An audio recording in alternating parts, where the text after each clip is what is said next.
everybody, welcome to the Chart Channel. Today we're here at the National Railway Museum in New York. And I'm going to give you a brief review of all the various engines and rolling stock here in this massive museum, including the legendary Flying Scotsman. So if you follow me, we'll arrive at the first thing. Evening Star, a 9F. The 9Fs were some of the biggest engines in all of Britain, with 1, 2, 3, 4, 5, 10 massive driving wheels on each side. This thing was a power force to be reckoned with. There were 251 of Evening Star's classes, the 9Fs that were built, but Evening Star was special because it was, not only was it the last 9F ever built, it was the last ever steam engine built by British Railways. Murdoch from Thomas and Friends is also a 9F. And we'll continue on to the next one. Oh, look at that. Our next engine will be this diesel. This diesel was one of the first diesels ever created by British Railways during 1955's modernization.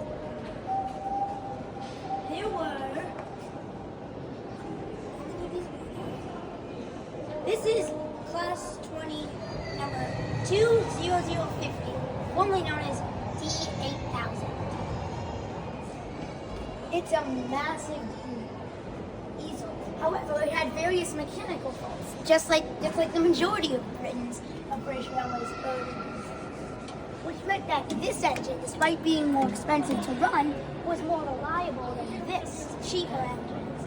Now we're coming to a very special engine. This engine is actually a cousin of Thomas.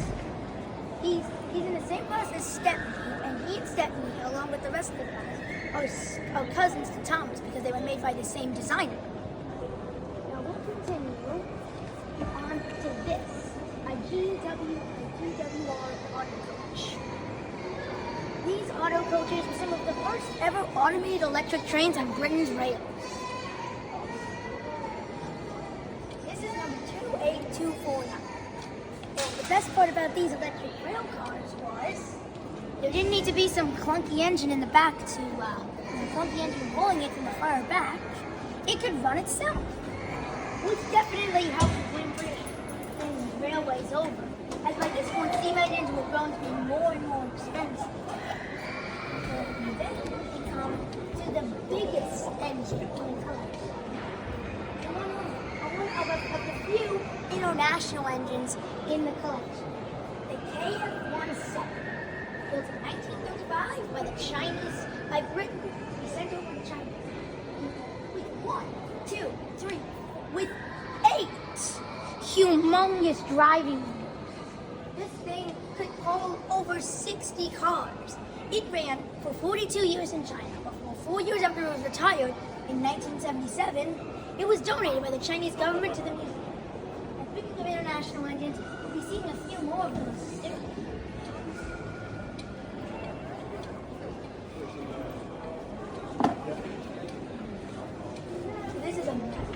This is from China.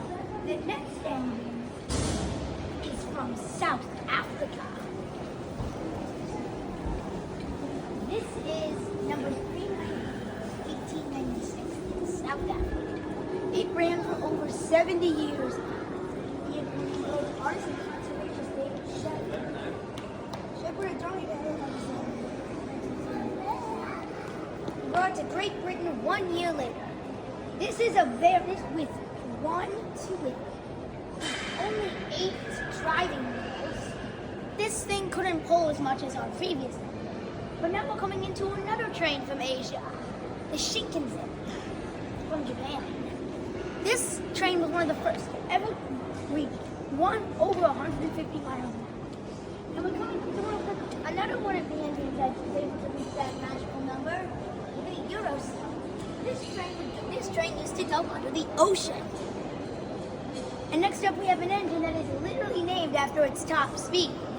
The Intercity 125 is Britain's answer to the high-speed likes of the Shinkansen. Wow. This is the inner city one two. It's not to be exact. It's today. 125 miles an hour. So we move into the next one. This is British Railway. One of the earliest, in fact, built in the 40s.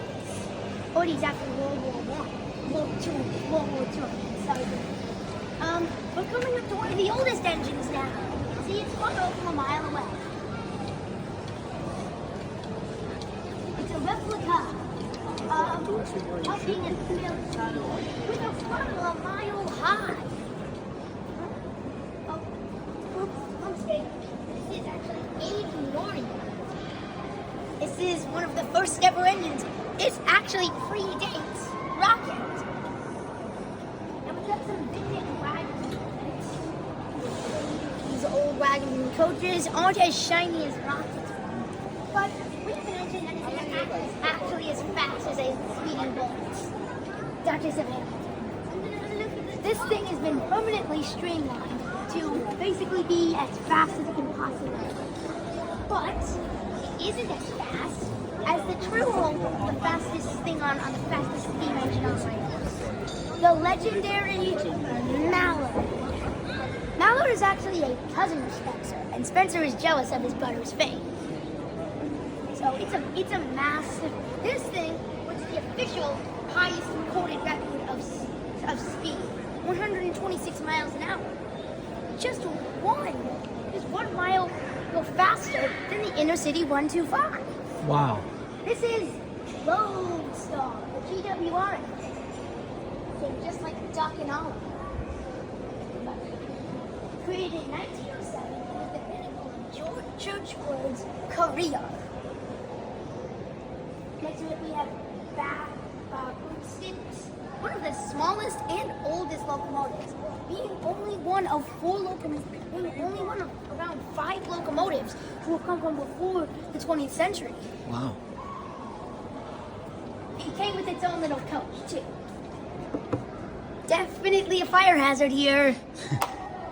Next up, we have a very interesting one. And again, this engine, just like Mallard and just like Evening Star, inspired a Thomas character.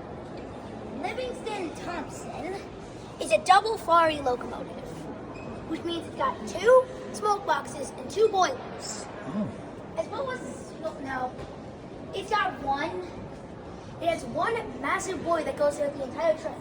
So that way it can get from the way up and the way down. I see.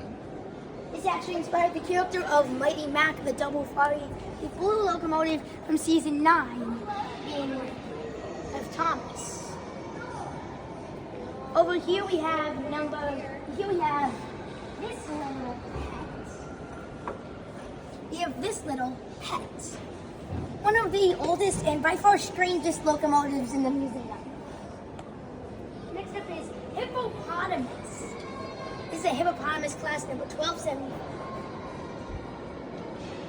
This thing has no cab. It has basically no cab. Wow. And this is an old GW Western of van. Lodestar probably would have carried. Didn't get a better look at some of the other engines in the collection. But this diorama of it's supposed to look like right here. Take a closer look. The reason that this fender is an engine is it's supposed to show how a tender works. Very cool. And now moving into probably one of the oldest engines.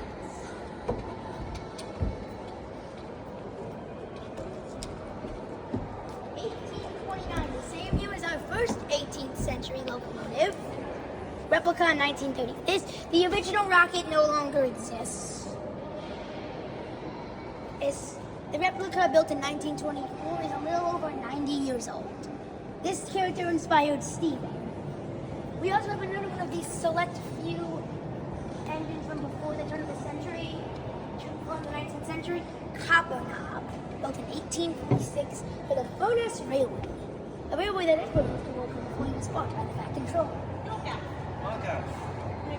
Wait, there's a very special exhibit that I forgot about that we need to see. Flying Scotsman.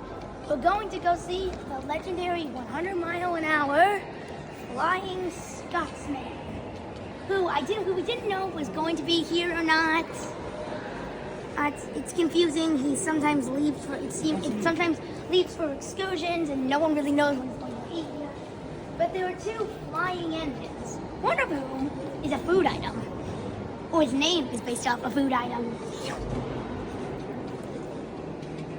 Make sure to like and subscribe. If you want to see Flying Scotsman. We're almost there. So you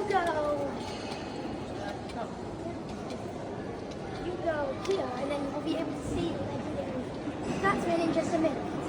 Passing by Lodestar. Many of these engines, the wheels have not left the rails in so long. Moving to the woodshed, you'll be able to see the legendary Flying Scotsman himself.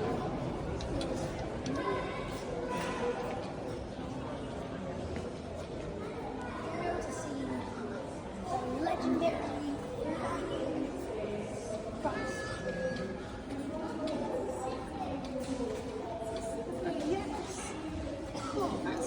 These are all engines that have pulled the train that made Flying Scotsman famous. And here's the big engine itself. The Flying Scotsman. This thing has been to America, Canada, and Australia. Oh yeah, and Scotland. There's a very interesting history of Flying Scotsman. I really recommend buying a book about it. Just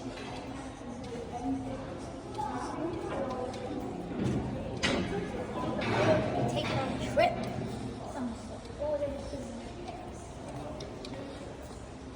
So this is that other flying locomotive I was talking about. The Flying Hamburger. I have no idea why it's called that. And right here is one of Scotsman's coaches that you can take on the legendary Flying Scotsman. And there's still a lot more to see in this museum. So make sure to like and subscribe. Keep checking it out.